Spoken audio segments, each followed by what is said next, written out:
Hello YouTube. This is a video on computing the asymptotic complexity of the following code fragment. So basically we're just going to find out what's the running time of this code. Is it big O of n? Is it big O of n squared? Is it constant time, big O of 1? So here we have the code. There's two main things we need to understand. And first is the cost for each line of code and or each statement, and the amount of time that each of those statements are ran. So here we have sum equals 0, and the amount of time may vary depending on which computer is running this code or executing this code. So we just know it's going to be some constant number. It may be 5 seconds or maybe 10 seconds, depending on what computer you're in.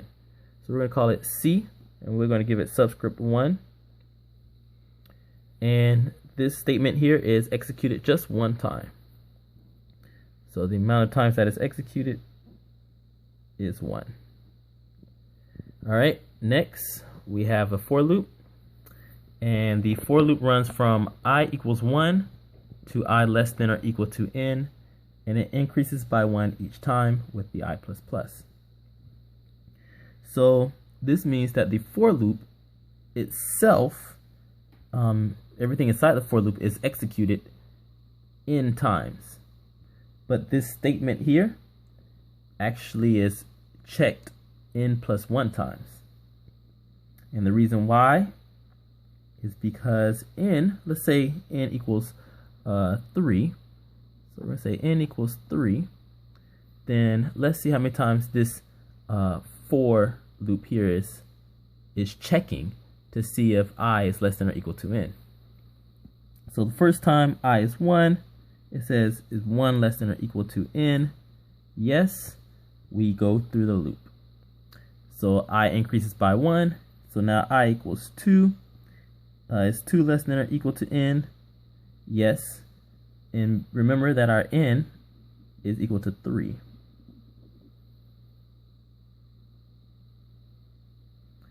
All right, so it goes through the while loop, and then I increases again. It becomes 3.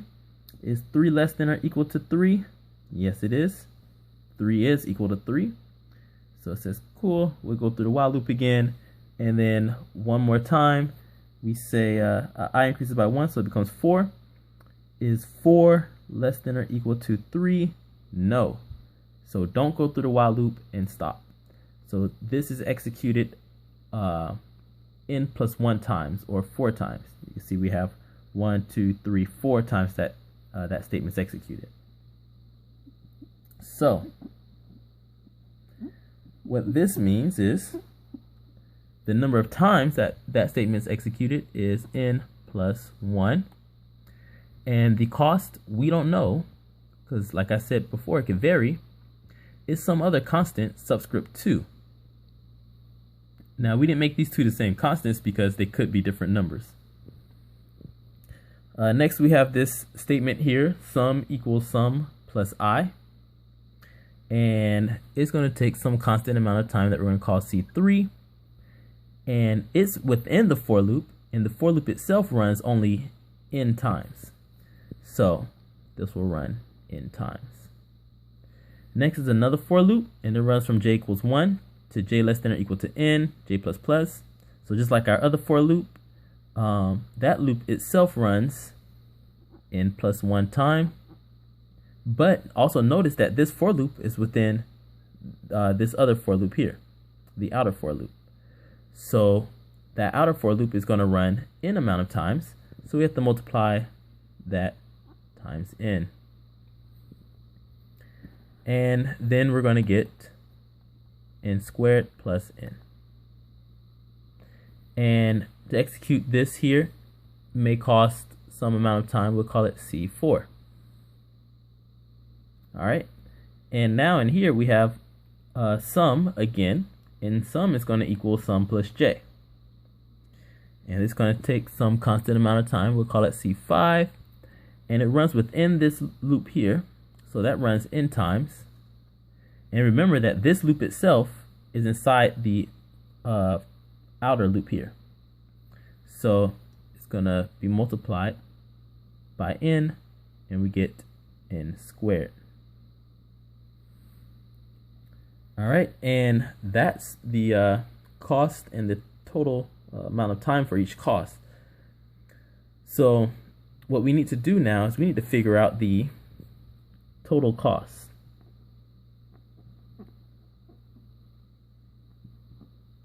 And the total cost is going to equal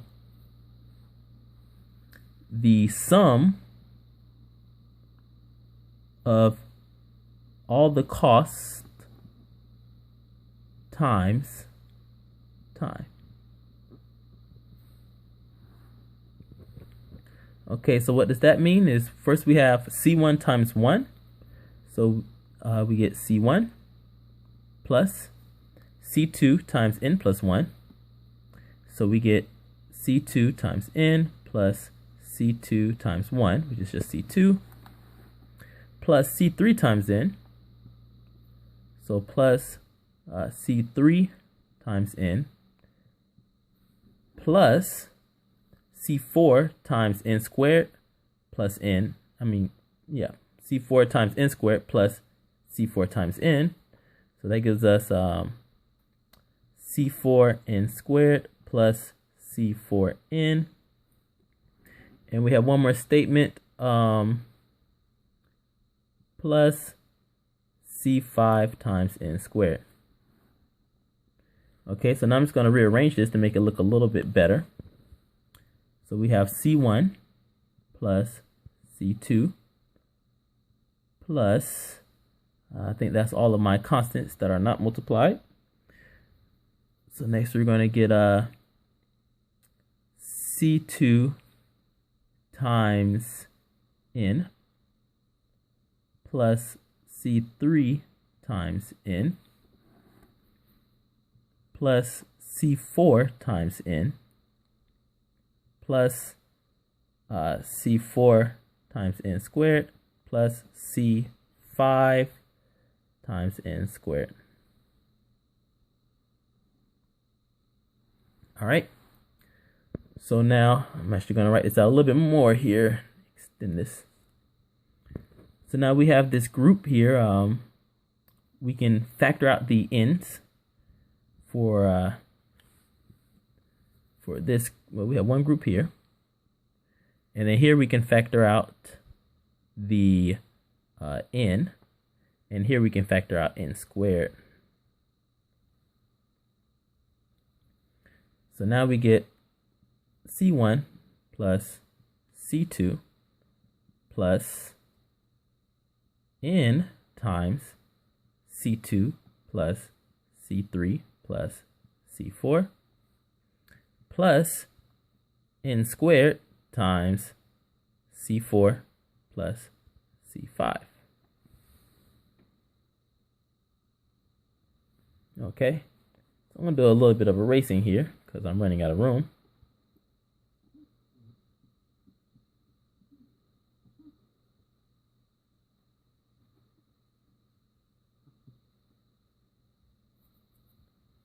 Okay, so now what we're going to do is we're going to see if my marker is working. We're going to let C1 plus C2 equal some constant. So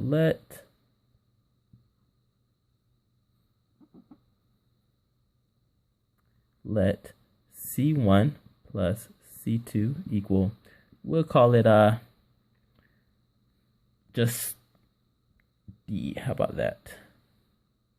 And we're going to let C2 plus C3 plus C4, C2 plus C3 plus C4, we're going to let that equal B. And then we're going to let C4 plus C5 equal A. C4 plus C5 going to equal A. So now we can rewrite this here. We said C1 plus C2 is D. So we can put a D here. We said C2 plus C3 plus C4. C2 plus C3 plus C4 equals B.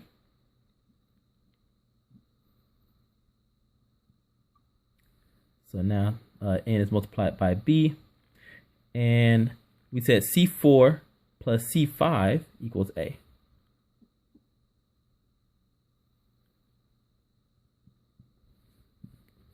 Let's make sure that this 2 is well written. So now let's rewrite this equation one more time. I'm going to remove this here.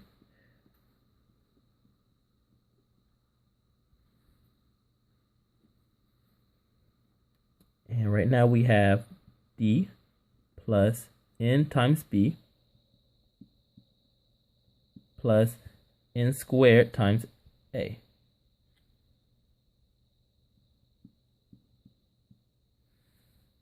All right.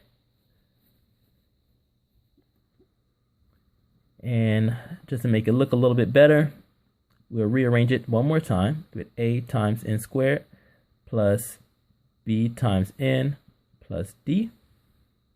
I just rearranged the letters, the variables. And here you can see the leading cost is N squared. So you can automatically know that the running time would be theta N squared, which also implies that it's big O of N squared and it's big omega of N squared. As a matter of fact, any expression in this form here will always be big theta of N squared. I can, as long as A is greater than or equal to 1. So maybe you guys can see a video of that. I have proofs of big O proofs, and maybe you can do a proof for AN squared plus BN plus D. If you want to actually check this though, there is a way. What we can do is we can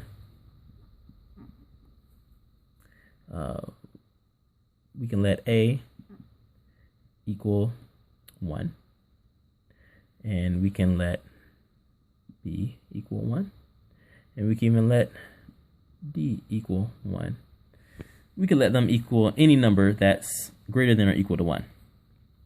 Actually, let's make D 0.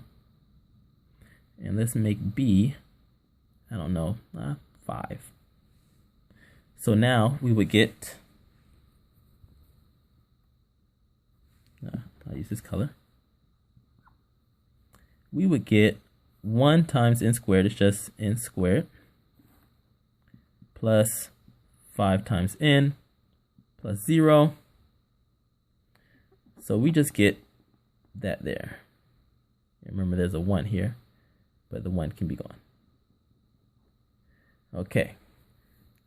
And then what we would do is we'd prove, or we'd have to show that N squared plus 5N is less than or equal to some constant times N squared for all N greater than some K value. And off the top of my head, I can choose a constant C. I can choose that right there to be 10.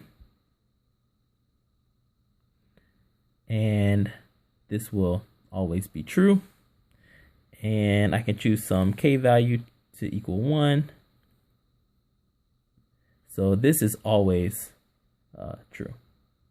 And therefore, this equation here is big O of n squared. All right, thank you guys, and I'll see you on the next video.